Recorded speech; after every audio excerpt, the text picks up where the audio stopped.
There's nothing better than a good surprise at the movies, and that's exactly what The Invisible Man has turned out to be. This is a reimagining of a classic Universal Pictures monster franchise. Look, he's all eaten away.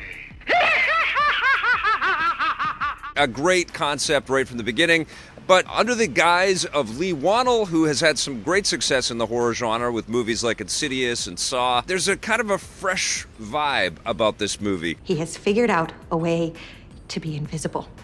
It's produced by Blumhouse Productions, Jason Blum, who has done a great job at making very low-budget, freak-you-out type films in the past, and they've tried this kind of idea and this concept over and over again over the years, and it is a very creepy one. The idea that somebody is right beside you and you can't see them. Ah! Oh my God. Elisabeth Moss is our lead, and she plays a beleaguered partner to this very controlling man who has her locked up in this beautiful home, and she escapes from that home, and suddenly the remnants and the memories of this man come to haunt her. But of course, he's the Invisible Man, and it's incredibly creepy. Nobody believes her, and so what we see in this movie is not just the terror that Elisabeth Moss has to endure, but also the psychological torture that she's going through.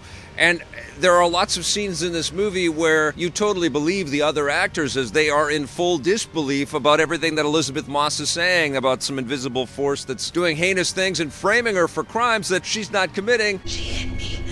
What?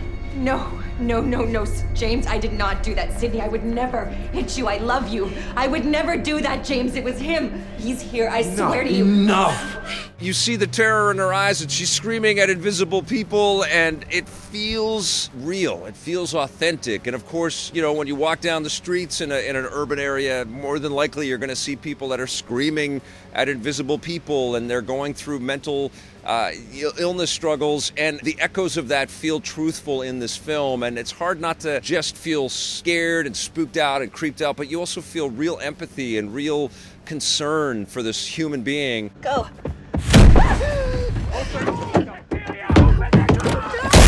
That's the surprise of this movie, is how artfully it interweaves the frailty of the psychological condition, that easy tipping point that I think we all exist in, where you can be pushed over your edge and nobody believes you and you're going through all kinds of heavy stuff. And, you know, Elisabeth Moss is perfect in this role, and there's some really heartfelt, crazy, awful things that she goes through, and you want to lend her support, you know, and it breaks your heart that people around her just don't see that because he's invisible. But it's great. It's really well put together. I liked all of the supporting cast as well. Aldous Hodge is this kind-hearted cop that takes her in. Great performance from him. Adrian will haunt you if you let him. Don't let him. Harriet Dyer plays Elisabeth Moss' sister, and she's terrific in this film as well. Are you okay?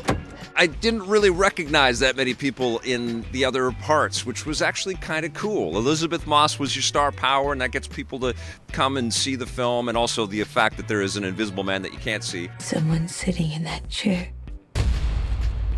All the effects there were really cleverly done as well, and you know, nicely explained. And of course, every day, if you're following tech news, you uncover stories about some incredible, you know, inventor that's working out how to put, you know, the invisibility cloak together, like from Harry Potter, you know, so kind of camouflage stuff. And it goes along that lines in the film, which is really smart.